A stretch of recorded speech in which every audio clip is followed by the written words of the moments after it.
I received the first audition on a Thursday morning in New York. I was doing a play. And so because the time zone was way back, I remember waking up and reading the script and being like, oh, that's cool. But then it was a very long audition process. Then I made like a lot, because I was doing a play, I couldn't go into the room. So I was like making a lot of tapes, some of them in Spanish and like lots of like extra scenes. And then because I was doing the play in New York, I couldn't screen test. So I thought that I hadn't got the job.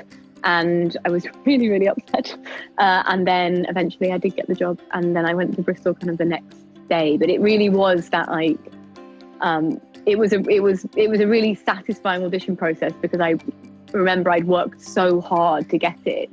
And then when I'd done my final audition and it didn't look like it was going to work out, I remember just being like, that's okay. I gave it absolutely everything that I had. And if it's not my job, it's not my job. And I kind of bizarrely let it go. And then it came back. Usually I can never let things go. So it's probably a lesson in there.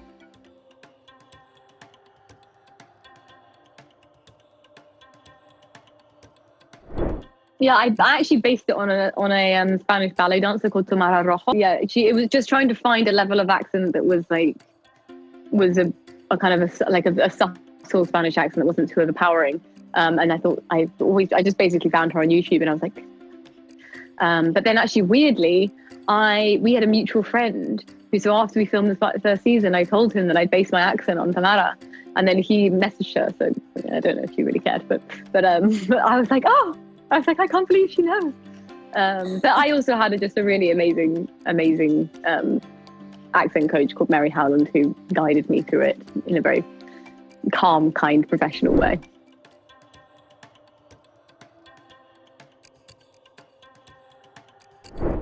Oh wow! Do you know what? I always really remember that line it was in the trailer of the first season, where it's like, "If you challenge me, I shall defeat you."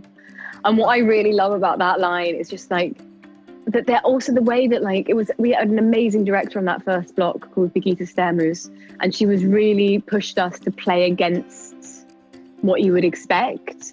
So like the way that like that it's played so softly and so gently is so much more menacing to me than if I had been like shouting it at Arthur. But it was just that was really all of her direction. It wasn't anything to do with my performance, but that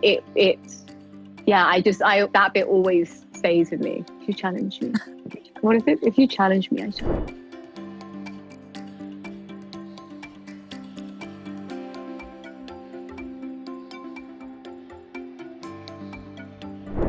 There was a bit actually in the battle sequence, and we're in the mud, and it's like super muddy and rainy, and we're covered in mud.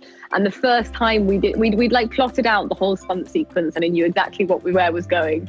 And they called action, and 3 seconds passed, and then suddenly I was in the mud. And I was like, what happened? And I remember Emma Frost, our showrunner, was there on the day, and I was like, oh God, I'm so sorry, like I completely messed that up.